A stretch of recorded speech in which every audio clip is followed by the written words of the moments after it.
नमस्कार दोस्तों, मेरे इस चैनल साइकोलॉजी और बियॉन्ड में आप सबका स्वागत है। दोस्तों, मैं अनीता मिश्रा और मेरी एक छोटी सी कोशिश है कि मनोविज्ञान और अध्यात्म, साइकोलॉजी और स्पिरिचुअलिटी की उन तकनीकों से, उन टेक्निक से मैं आप सबको अवगत कराऊं ताकि आप और मैं मिलकर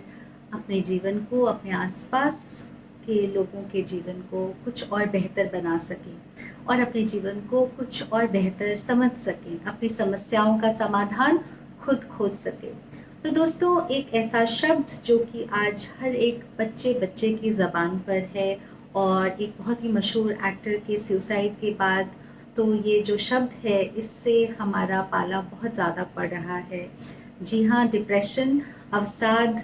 ये एक मानसिक बीमारी है और इस तरह से इसने अपना जो वर्चस्व फैलाया है कि इस तरह से लोग डिप्रेशन को फील कर रहे हैं। तो समझना ज़रूरी है कि आखिर डिप्रेशन होता क्या है। तो दोस्तों, डिप्रेशन साधारणतः चलने वाली जो उदासी होती है वो डिप्रेशन नहीं है। क्लिनिकल डिप्रेशन का मतलब होता है कि जब आप एक लगातार एक उदासी का भाव अगर आपके साथ बना रहे, परसिस्टेंट एंड परवेसिव,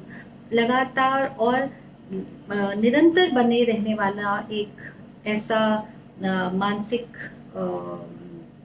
एक माहौल जिसमें आपको कुछ भी अच्छा नहीं लगता, उदासी आपको घेरे रहती है, निराशा रहती है और जीवन के प्रति आपका एक जो दृष्टिकोण है वो बहुत ही नकारात्मक होता है। जिन चीज़ों पर में आप नेचुरली और स्वाभाविक तौर से इंटरेस्ट लिया करते थे, वो सब चीज़ें आपको इंटरेस्ट उनमें आप लेना बंद कर देते हैं और एक लैक ऑफ एनर्जी बहुत फील करते हैं, किसी भी चीज़ में मन ना लगना, उदासी का रहना और डिसइंटरेस्टेड सा रहना, ये सब डिप्रेशन के लक्षण हैं। और आमतौर पर जो छोटी बहुत कभी बात होती है कि कभी कोई मन मुताबिक हमारे बात नहीं हुई, थोड़ी सी नाराज़गी हुई या वो उदासी अगर कुछ हुई, तो अगर हमारे वो मन मुताबिक कोई बात हो जाती है या हमारी रुचि की कोई बात हो जाती है और हम फिर अच्छा फील करने लगते हैं, तो वो उदासी डिप्रेशन नहीं है। पर ये भी एक समझने वाली बात है कि दोस्तों, क्लिनिकल डिप्रेशन जो है वो ऑर्गेनिक डिप्रेशन, यानी कि हमारे ब्रेन में जो केमिकल सिक्रीट होते हैं जिनसे हम अच्छा फील करते हैं, उनका जो स्तर कम हो जाता है उसकी वजह से हम ये डिप्रेशन फील करते हैं। जैसे कि डोपामीन, सेरोटोनिन और नॉरएपिनेफ्रिन, ये एक ऐसे केमिकल्स हैं जिनके स्राव कम होने की वजह से ब्रेन के केमिकल का बैलेंस कम हो जाता है और हम जीवन के प्रति थोड़े से उदासीन और निराशाजनक महसूस करते हैं। भूख नहीं लगती है, नींद में डिस्ट्रप्शन आ जाती है, नींद या तो बहुत ज़्यादा आती है या कम आती है और थकान ज़्यादा महसूस होती है, ऊर्जा में बहुत कमी लगती है। तो खैर, ये तो हुई लक्षणों की बात और सिम्टम्स की बात जिनसे आप और मैं शायद बहुत ज़्यादा वाकिफ़ हैं। अब समझा ये जाए कि जो क्लिनिकल डिप्रेशन के अलावा जो एनवायरमेंटल डिप्रेशन है, कि हम इधर उधर की बहुत सारी नेगेटिविटी, बहुत सी नकारात्मकता और सिचुएशंस को जो समझते हैं और उससे जो हम विचार अपने मन में क्रिएट करते हैं, अ, उसकी वजह से जो हमारा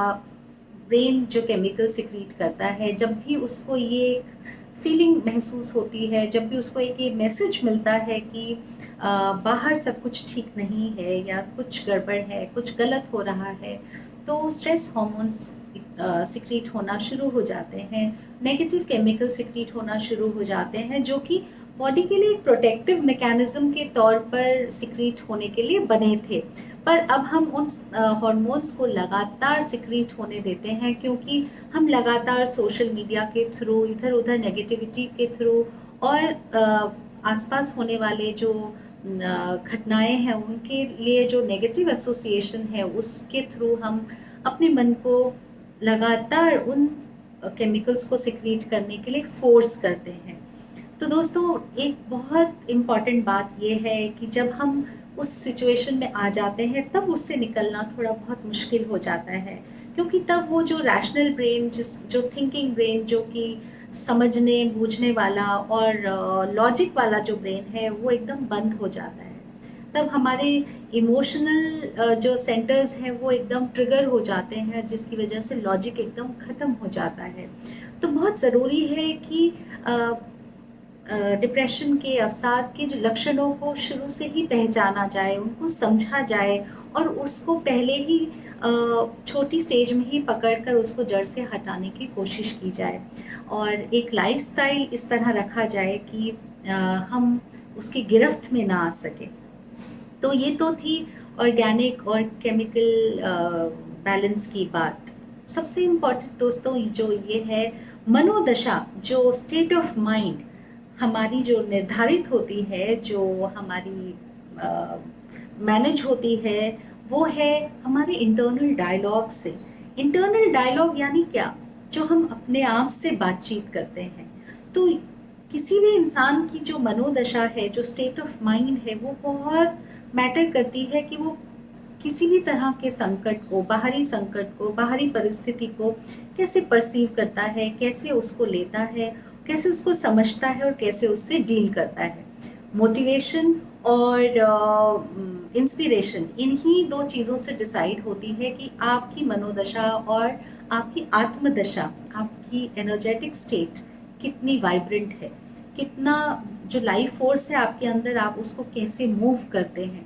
तो दोस्तों उसके लिए बहुत ज़रूरी है कि आप अपनी इंटरनल डायलॉग को चेक करें। इंटरनल डायलॉग यानी आप अपने आप से जो बातचीत करते हैं, आपके जो डायलॉग्स आप अपने लिए बोलते हैं, जो कौन सी लैंग्वेज आप यूज़ करते हैं। सारी दुनिया भी अगर आपको कहती रहे कि आप बहुत अच्छे हैं या बहुत कामयाब हैं, बहुत सक्सेसफुल हैं, पर आपके अंदर अगर एक लगातार एक आवाज़ चलती है जो कि बहुत सेल्फ क्रिटिकल है, अपने आप को कोसती है और अपने आप को बहुत जज करती है, तो वही आपका इंटरनल डायलॉग है। तो उसके लिए कभी भी अपनी आंखें बंद कीजिए, कान एक बार बंद कीजिए बाहरी चीज़ों के लिए और अपने आप से पूछिए कि आपका इंटरनल डायलॉग आखिर आपके लिए क्या बातें करता है। आप अपने बेस्ट फ्रेंड हैं या आप अपने बेस्ट क्रिटिक हैं? और आप समझ जाएंगे धीरे धीरे कि आपके इस दुख का कारण भी आपका वो इंटरनल डायलॉग ही है। जब आप कहते हैं कि you are not worthy, you are not successful, you are not confident, you are not beautiful, you are not this, you are not that, जो भी हमने पैमाने अपने लिए बनाए हैं और जो भी नेगेटिविटी या जो भी जजमेंटल डायलॉग्स हम अपने लिए बोलते हैं, तो इन डायलॉग्स को चेक करना बहुत ज़रूरी है। यस ऑफ कोर्स बहुत से ऐसे रीजंस होते हैं, कोई क्रॉनिक बीमारियां होती हैं और कोई फाइनेंशियल इस तरह के लॉसेस होते हैं, ब्रेन स्ट्रक्चर में बदलाव आता है, कुछ इस तरह की सीरियस साइकोलॉजिकल साइकेट्रिक प्रॉब्लम्स होती हैं जिसमें डिप्रेशन आता है। पर उसके साथ सबसे इम्पॉर्टेंट ये भी देखा गया है दोस्तों कि जो लोग बहुत एक पॉजिटिव स्टेट ऑफ माइंड रखते हैं, जीवन के प्रति एक ग्रैटिट्यूड का भाव रखते हैं और समझते हैं कि अपनी जीवन ऊर्जा को कैसे संचालित किया जा सकता है, वो इस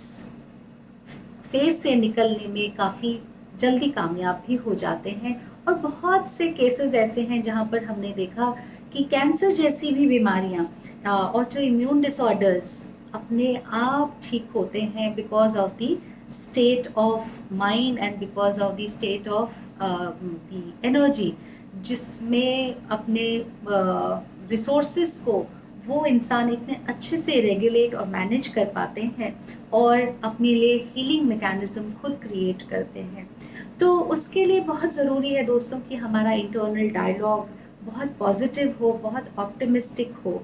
उसका मतलब हरगिज़ ये नहीं है कि हम सेल्फ फैंटेसी में और सेल्फ ऑब्सेशन में जाएं। इसका मतलब है कि हम अपने आप को जैसे हैं वैसे देखना शुरू करें और अपने आप को समझना शुरू करें कि हम अपने आप को प्यार से और एक समझ से कैसे संवार सकते हैं, कैसे अपनी कमियों को दूर कर सकते हैं, जीवन में उन चीज़ों को ऑब्जेक्टिवली देख सकते हैं जिनको हम चेंज करना चाहते हैं। और फिर इस वर्लपूल से निकलना, इस थॉट के वर्लपूल से निकलना भी बहुत आसान हो जाता है जब हमें दिखने लग जाता है कि कौन सी चीज़ें ऐसी हैं जो हमारे फेवर में है और कौन सी चीज़ें ऐसी हैं जो हमारे फेवर में नहीं हैं। तो start checking your internal dialogue, start replacing them with positive, optimistic dialogues. Thank you so much. Hope you will be changing and observing your internal dialogue. Thank you so much.